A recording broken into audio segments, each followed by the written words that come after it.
बहुत बहुत अच्छी एक घटना घट जाए किसी के जीवन में, अगर कोई उसको मार्गदर्शक मिल जाए, कोई सदगुरु मिल जाए, कोई कृष्ण मिल जाए जो ये बताने वाला हो कि ये दिशा गलत है, ये दिशा सही है, या इस दिशा में ये प्राप्ति होगी और इस दिशा में चलेगा तो ये प्राप्ति होगी, तू चयन कर ले क्या हो। और ऐसे बहुत सी शिकायतें आती है कि हम पाते नहीं हैं, हम पा नहीं सक रहे हैं, हम जो चाहते हैं वो अचीव नहीं कर सक रहे हैं, उतना मुनाफा नहीं मिल रहा है या वो चीजें नहीं मिल रही है। उसके पीछे के कारण क्या है मालूम?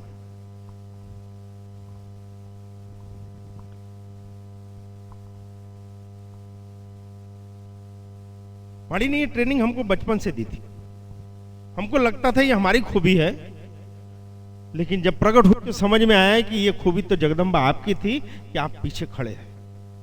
लोग भरोसा मुझ पे नहीं करते थे, ये जो शक्ति पीछे खड़े रहती थी इसलिए लोग भरोसा करते थे। अज्ञान सा बस मुझको लगता था कि ये सुरेश भाई पे भरोसा कर रहा है। मैं रोड में खड़ा चाहे जिससे पैसा मांगू मेरे को दे देता था। मेरे को बड़ा ताज्जुब होता था, गवाह है ऐसे। मैंने कभी बात नहीं रखी कि मेरी जेब में पैसा हो। कुछ काम किसी ने बोला, तुरंत गाड़ी सेल्फ मारे निकले, पेट्रोल है नहीं, जिस पेट्रोल पंप में नहीं है पेट्रोल डालवे, दूसरी बार दे दूंगा। ओके, भूख लगी खाना खाने के लिए किसी ढाबा में घुस जाए, पैसा नहीं है सरदार जी भोजन करा, दूसरी बार दे, बैठ जा, पंचर गाड़ी में पंचर हो गई, अन्ना पैसा नहीं है भैया, गाड़ी बना दे यार। अरे मजाक करते, इतनी बड़ी गाड़ी लगनी, सच्ची नहीं है भैया, पैसा नहीं, ले पंचर वापसी में दे देना है। लेकिन मुझको ताज्जुब होता रहा यार, इतनी अच्छी दुनिया है, आई नहीं बोलता। ये यहाँ की बात नहीं करना हूं, महाराष्ट्र हो, गुजरात हो, आंध्र हो, कहीं भी घूम, पैसे ये नहीं देखा कि जेब में पैसा। एक बार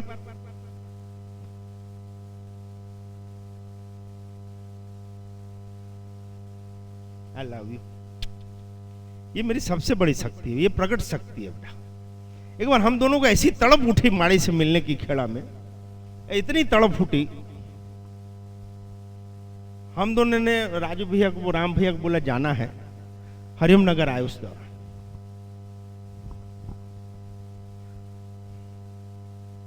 एक स्विफ्ट खड़ी थी अपन क्या, तो दोनों भैया बोले नहीं आओ माड़ी जा रहे हैं तो साफ सुफ कर देते, धोए धाए। अंदर माड़ी से परमिशन मिल गई मुझको जाने की, परमिशन मिल जाए फिर।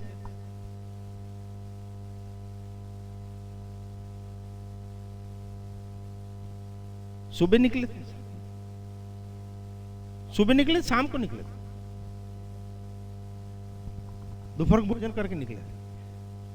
जब भी निकले दोनों भाई ने अच्छा साफ सुफ किया, अभी भी मालिक गाड़ी अच्छी साफ सुफ होती है, एकदम रवाना हो गए, रवाना हो गए, बढ़िया एकदम बातें माड़ी की करते जा रहे हैं।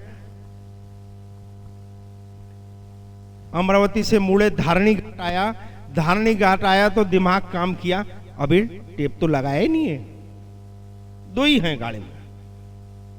मैं तुरंत गाड़ी रोका, बोले यार गाड़ी में टेप ही नहीं है, भाई लोग टेप लगाना भूल गए। और मालिक भजन गाते जा रहे हैं, हमारे को 12 घंटा हो गया। मैं रोका, मैं रुक जा, रात हो रही है यार, उन लोग स्टेपनी रखेंगे, देखे तो स्टेपनी भी नहीं है, जैक भी नहीं है। मतलब पैसा ली कि नहीं, मेरे को ऐसे कि आप लिए होंगे। अरे यार अब देखा जाए, चल खत्म हुआ, पेट्रोल पंप खड़े किए, भैया जी पैसा नहीं है, फुल कर दो यार।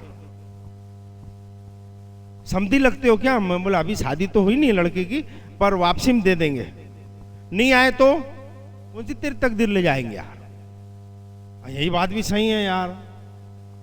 उसने फुल कर दिया, अहमदाबाद पहुंच गए, साले से रुपया लिए, माड़ी से मिले, वापस आ गए।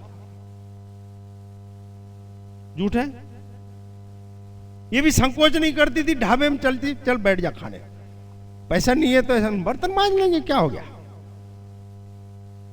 मेरा कहने का ये कि अगर आप आपके लक्ष्य के प्रति निश्चित हो तो ये मानना कि आप जिस लक्ष्य पे केंद्रित हो वो लक्ष्य आपकी परीक्षा ले, वो लक्ष्य ही आपको रुकावट करेगा, वो लक्ष्य ही आपको मुश्किलों में डालेगा कि आप मेरे प्रति कितने समर्पित हो, मेरे प्रति आपको चाहत कितनी। हमको लगता है ये रुकावटें बाहरी नहीं है, हमारा है कि हम एक लक्ष्य नहीं है, हमारे को स्पष्ट नहीं है। और जानवरों में और मनुष्यों में जो एक बेसिक फर्क है वो ये कि इंसान को मालूम है क्या करना है और जानवरों को नहीं मालूम क्या करना है। तो फिर मनुष्य देह में रहते हुए भी हम संयोग से जानवरों जैसा जीवन जीते।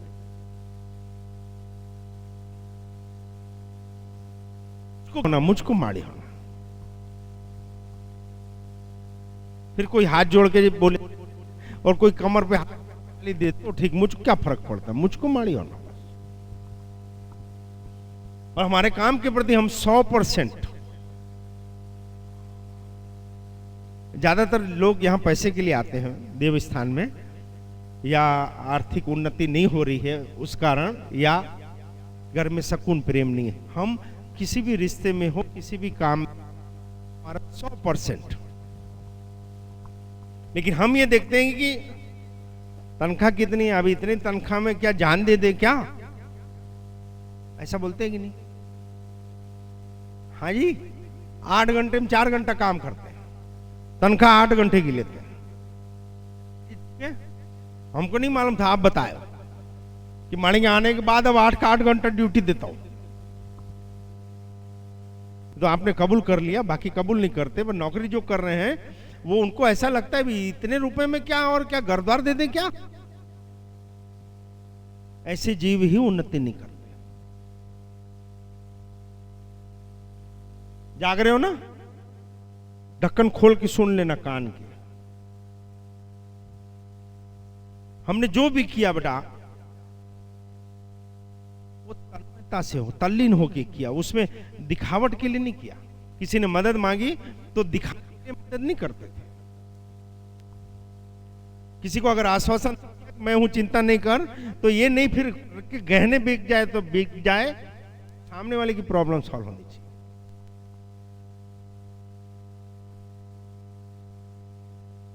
यानी अगर किसी को हमने कह दिया चिंता मत कर, तो फिर उसको चिंता हो जाए तो मतलब क्या है हमारे वचन का?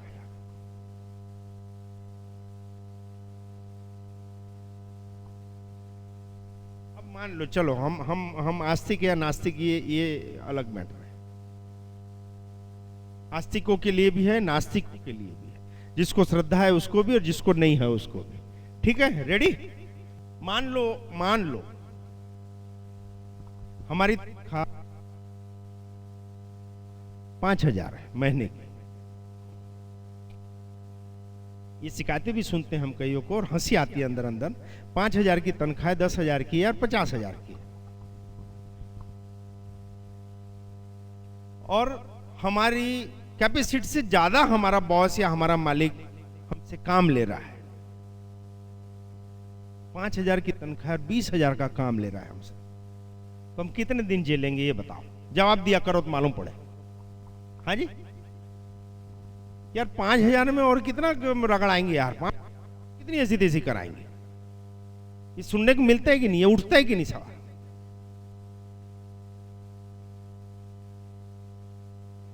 लेकिन जो तनलीन है, जो अपने अगर उसकी खूबी है और वो डालते जा रहा है उसमें,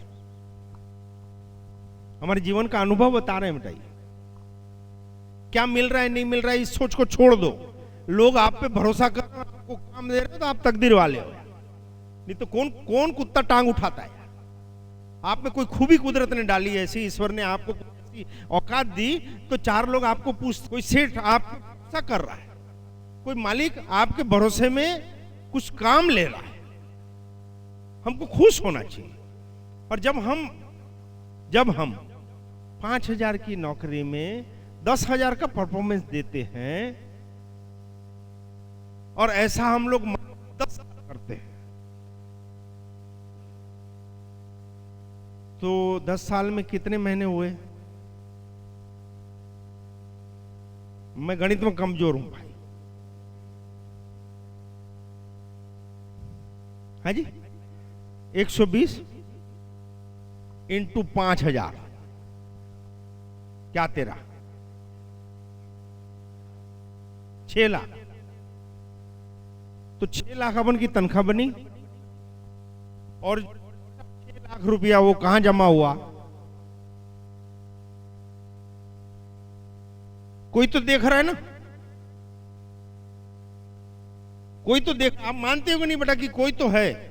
जो संचालन कर रहा है वो कोई है, आस्तिक हो तो मानना पड़ता है उसको, और आस्तिक हो तो भी मानना पड़ता है कि कोई सत्ता है ऐसी जो सब कुछ संचालन कर। आपको जितना मिलना चाहिए वो नहीं मिला तो वो आपका संचित हुआ कहीं।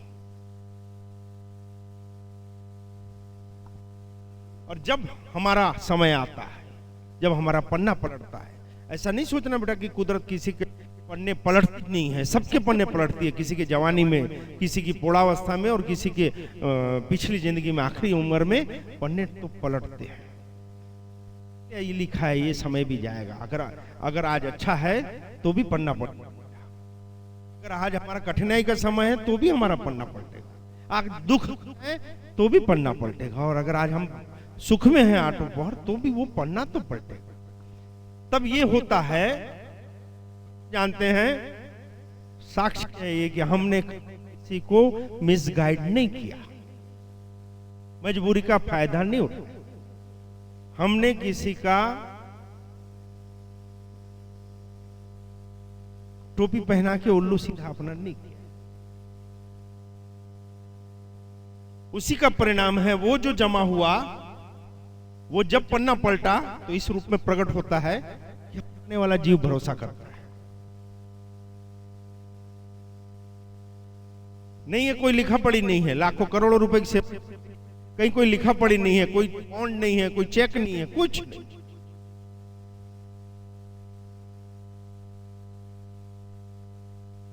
परिवार यहां सेवा करते हैं, उनको ये चिंता नहीं कि हमारी बच्ची, हमारी घरवाली वहां है, कि हमारी नहीं, कोई नहीं, कोई हाँ हो गया। ऐसे जब हम कुछ ईमानदारी से हमारा करते हैं और वो बरसों तक करते हैं तो वो कहीं जमा होता है, और जब हमारा समय आता है तब वो मल्टीप्लाई होके मिलता है, जिसको लोग भाग्य बोलते हैं। अरे हमने कभी कुछ बोया ही नहीं, हमने सेविंग अकाउंट खोला ही नहीं, तो हमको ब्याज मिलने की तो उम्मीद ही नहीं करनी चाहिए। अकाउंट खोलना पड़ेगा, उसमें जमा करना पड़ेगा। वो सत्कर्म क्या है? भौतिक रूप से है, आत्मिक रूप से है, मानसिक रूप से है, शारीरिक से है, ये महत्व नहीं रखता। और हमारा भारतीय सनातन दर्शन तो ये बोलता है कि होता है, मानते हो कि नहीं संप्रदाय में हो कि पूर्व जन्म के संचित कर्म हमको भोगने पड़ते हैं, सुने हो?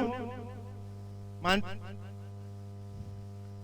तो फिर ये कहीं कोई तो हिसाब रखता होगा, तो कहीं तो जमा होता होगा, और कोई टोपी पहना तो कहीं तो उधार होता होगा किसी का। तो काहे चिंता कर रहे हैं? ये हमारे गीता का, हमारे श्री कृष्ण के मुख से निकली ये है, अपना सोचा हो तो अच्छा और न हो तो बहुत अच्छा। हम भी सोचते थे बहुत पैसा कमा ले, व्याख्या दे रहा था, और मैं जानता हूं ऐसा कि सब लोग अपने अपने तरीके से व्हाइट बोर्ड का मतलब समझ लेते हैं, अर्थ पूछने कोई नहीं आता।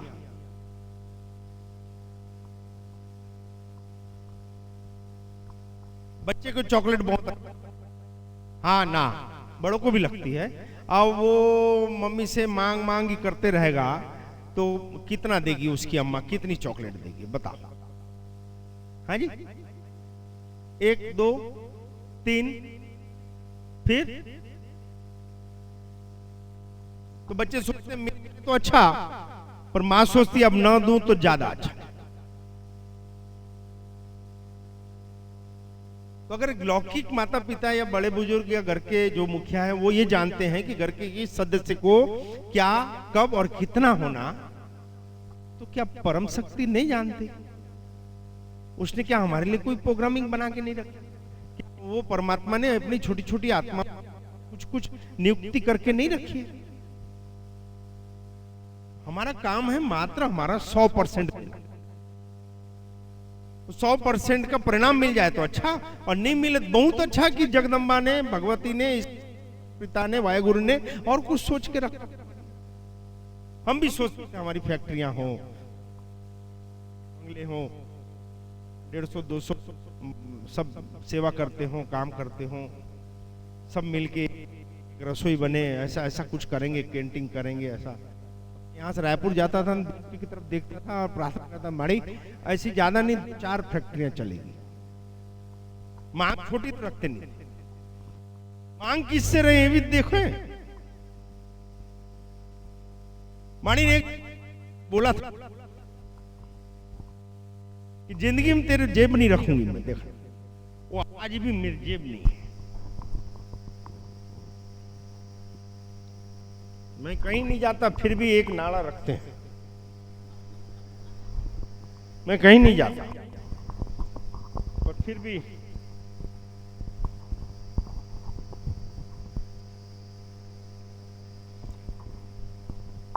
हम जो बनना चाहते हैं, हम जो चाहते हैं वो हमारे व्यवहार में हम उतारना चालू करते हैं।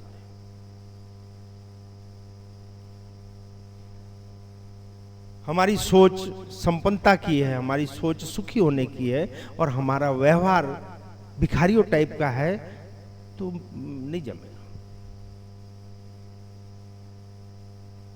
नहीं समझ में आ रही?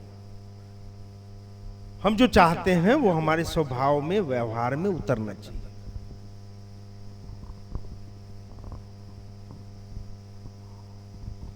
बहुत कर्जा था,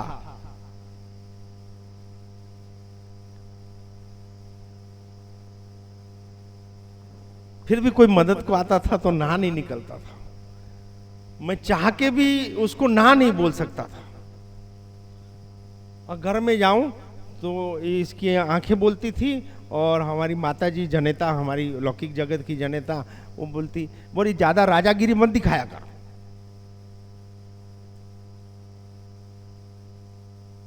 घर में 2 छोर इकट्ठे नहीं हो रहे, वो बोल के आ गया वहां पे, वो हो जाएगा, चिंता नहीं कर। अब मैं बोल दिया, मैं बोलना नहीं चाह रहा था। पागल हो गया है तू, घर लुटाएगा, बर्बाद कर देगा। हाँ जी, लेकिन ना नहीं निकलता था। पुलिस के लफड़े हो, कोर्ट कचहरी के हो, कहीं की वसूली हो, गुंडागिरी किसी की हो, अगर कोई दुखियारा आ गया तो ओके कोई बात नहीं, चल देखते हैं।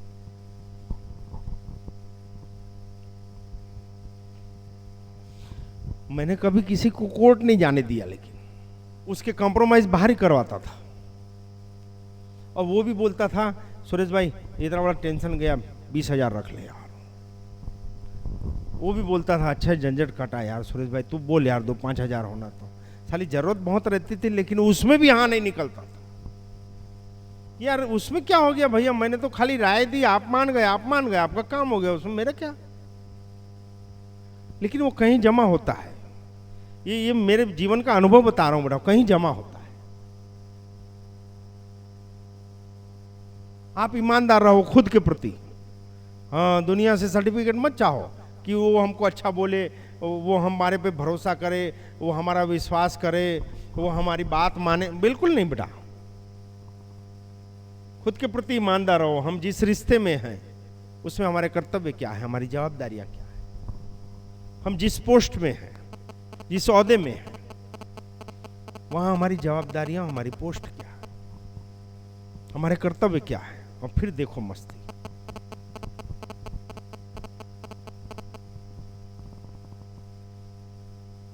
खाली सत्संग सुनने आते हो पर मेरे को गजब होता है यार।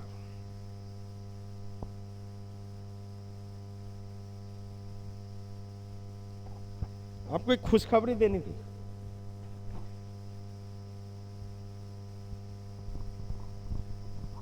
ऋणानुबंध सब लोग भोगते, मालूम है कि नहीं? अरे हाँ या ना भी नहीं, सुने हो भले, मालूम ना सुने हो। हमने ईश्वर को नहीं देखा, लेकिन है तो ना। हमने हमारे परदादा को नहीं देखा, लेकिन थे ना। कैसे मानते हैं हम कैसे मानते हैं कि हमारे परदादा लड़दादा थे आगे? वो कैसे मानते हैं? क्योंकि हमारे बुजुर्गों ने हमको बताया। लेकिन हम धर्म में, आध्यात्म में क्यों चीज नहीं मान सक रहे?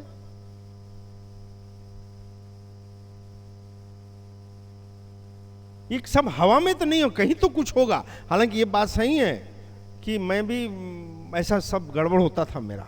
अभी कल परसों ही मैं इनको बता रहा था कि जैसे रामायण किसने लिखी? हाँ जी, वो वाल्मीकि, बाद में तुलसीदास जी ने की मानस। ठीक है, हाँ या ना? तो वो तो एक महाकाव्य है, मालूम है कि नहीं? तो काव्य है, इसका मतलब सब कल्पित पात्र है।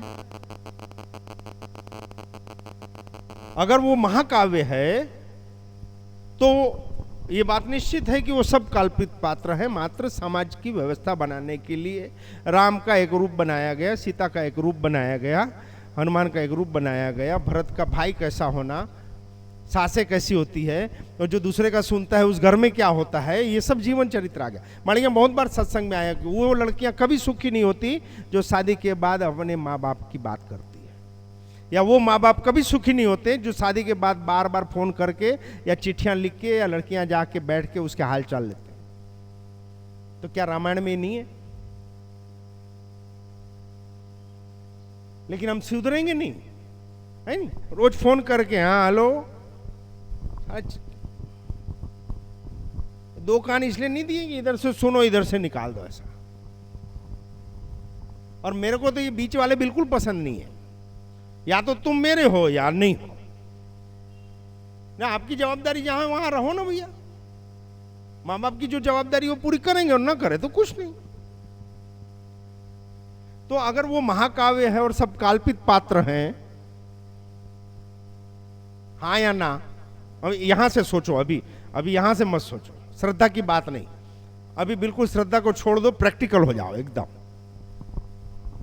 कि तुलसीदास जी ने एक महाकाव्य लिखा, ठीक, उसमें ये सब पात्र थे, ये मैं भी सोचता था, बिल्कुल सोचता था। तो राम सेतु कैसे फिर नासा वाले ने ट्रेस किया? हाँ जी, एक विज्ञान की बहुत बड़ी संस्था दुनिया की, उसने ये ट्रेस किया कि भारत के दक्षिण छोर से श्रीलंका तक एक समुद्र के अंदर बांध दिख रहा है, पूरा एक सेतु है जो हमारे आध्यात्म में वर्षों पहले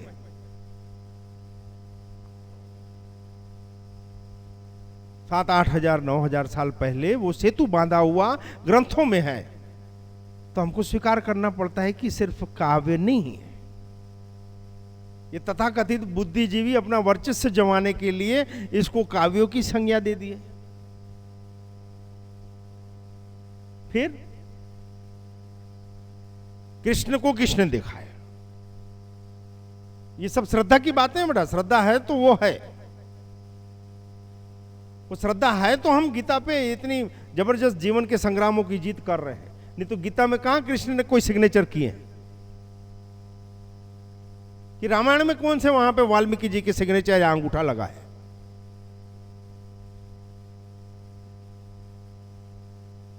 कि सप्तशती चंडी पाठ में कहां ऐसे मार्कंड मुनि के सिग्नेचर है? एंथेटिक कहां है बेटा? ये तो श्रद्धा की बात है, और आप श्रद्धा में हो तो आपको सब कुछ दिखने लग जाएगा, और आपको श्रद्धा नहीं है तो कुछ नहीं दिखेगा। ये खेल जितना भी है ना, ये सब तो गजब का है। अगर कृष्ण नहीं थे, काल्पनिक बातें हैं, तो विज्ञान ने, अभी माड़ी गए थे द्वारिका, उस समुद्र के अंदर जो नगरी ढूंढी वो कहां से, कि जो ग्रंथों में लिखा गया है वो कहां से मिली? न कुछ भी हवा में नहीं है बेटा। लेकिन बीच के जो भी तथाकथित ज्ञानी लोग आ गए, उन्होंने अपने हिसाब से, अपने समझ के हिसाब से उनकी परिभाषाएं घटित कर दी, और हम आप भ्रमित हो गए। अगर अब हम सुखी होना चाहते हैं तो हम जिस भी संप्रदाय में हो, जिस तत्व को हमारे को श्रद्धा लगती हो, हमको प्रेम आता हो, उसके समक्ष हम ईमानदार हो जाए। और 2020 के बाद तो माड़ी बोल रहे हैं इतना सुंदर समय आ रहा है, लेकिन वो सुंदर समय डिलीवरी पेन टाइप भोगने के बाद आएगा। लेकिन डिलीवरी तकलीफ कैसे होती है और उसके बाद सुख कैसे मिलता है, ये तो एक माँ ही जान सकती है। अब ये 2017 से 2020 का समय ये है, इसलिए अपने परिवारों में बहुत आर्थिक सूझबूझ के साथ, संबंधों में बहुत संभाल के 2020 निकाल लो। उसके बाद अपन ब्रह्मांड की अगवानी करने की स्थिति में एशिया खंड का ये भारत देश आ रहा है, और उसमें हम आप एक सहभागी होंगे। ये श्रद्धा की बात है सच में। कईयों को लगता है कि मेरे को पूछते हैं आपको माड़ी दिखते हैं, अरे तेरे को मैं दिख रहा हूं ना, अभी तू बोल दे कि नहीं दिख रहा हूं तो मैं क्या उखाड़ लूंगा तेरा। हाँ जी, आप नहीं समझ रहे। आपको मैं पूछूं बेटा आपको हम दिख रहे हैं, तो आप क्या बोलोगे? और आप हमको पूछोगे हम दिख रहे हैं, हम बोले नहीं दिख रहे, तो क्या कर लोगे आप हमारा? हमको देखना ही नहीं है तुम्हारे तरफ, लो कुछ कर सकते हैं बेटा? वही गणित यहां है कि अगर मैं उनकी अनुभूति करना चाहूं तो हाजिर नाजर है, मैं उनसे अगर बात करना चाहूं तो मुझको जवाब मिलता है।